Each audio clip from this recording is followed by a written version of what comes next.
Ever daydreamed about trading your daily grind for, say, a vineyard in Provence? Ah, yeah. Sun-drenched hills, a glass of local wine? Sounds nice. Sounds idyllic, right? But before you book that one-way ticket, what if I told you France has a way of saying au revoir to your finances? That's a little less charming. Yeah.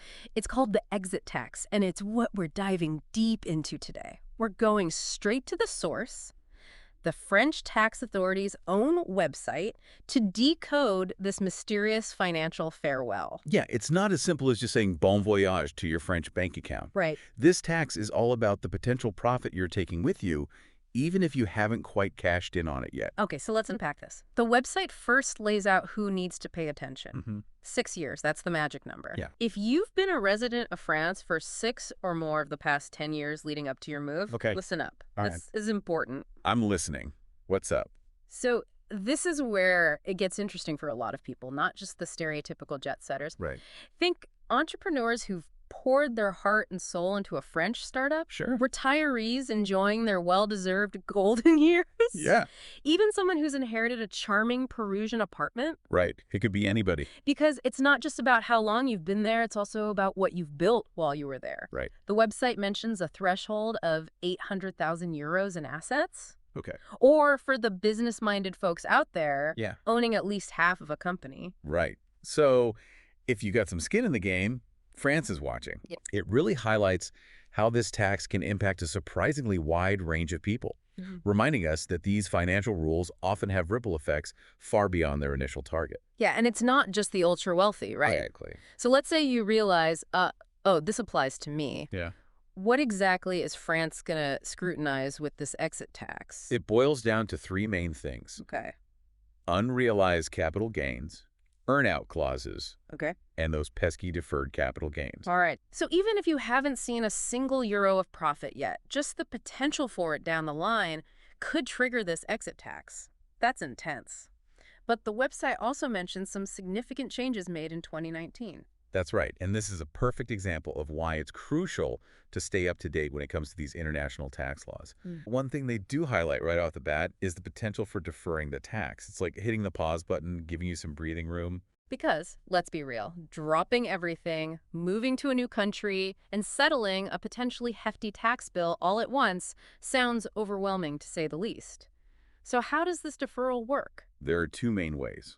You either qualify for an automatic deferral, or you have to formally request one. Speaking of paperwork, this wouldn't be a deep dive into French bureaucracy without encountering some official forms, right? You know it. The website specifically mentions Forms 2074 ETD and 2074 ETS, which might not exactly roll off the tongue. They definitely don't sound like something you'd chat about over a cafe au lait. So what's the deal with these forms? What's their purpose in life?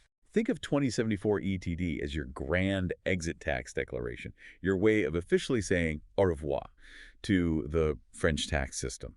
It's where you lay out all those unrealized gains, deferred taxes, the whole shebang, and you file this one When you move. Exactly. Okay, so that's the initial see you later form. What about 2074 ETS? Is that like the follow-up just checking in form? You got it. It's the annual reminder that France hasn't forgotten about you, even if you've traded baguettes for beaches. This form is how you keep them in the loop about your financial adventures abroad.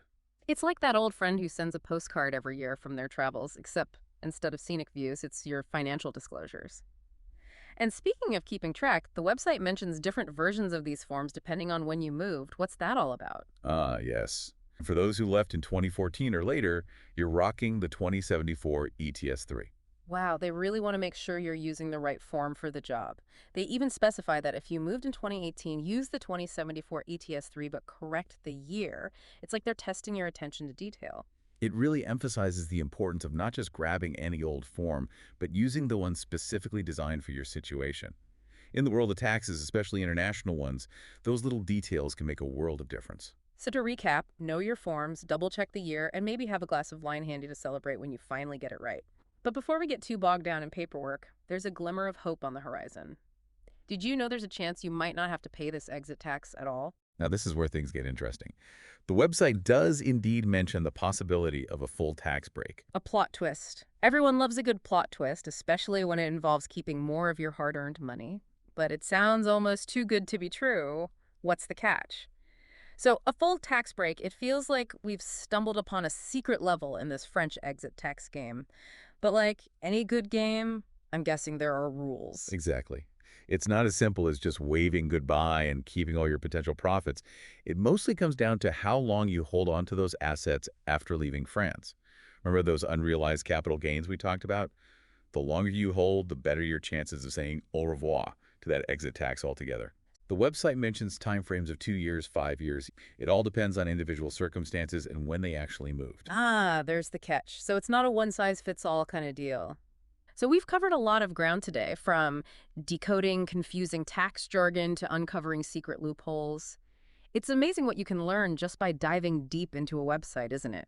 Absolutely. It's like we've cracked the code of the French exit tax, taking a potentially daunting topic and breaking it down into manageable pieces. Exactly. And knowledge, as they say, is power.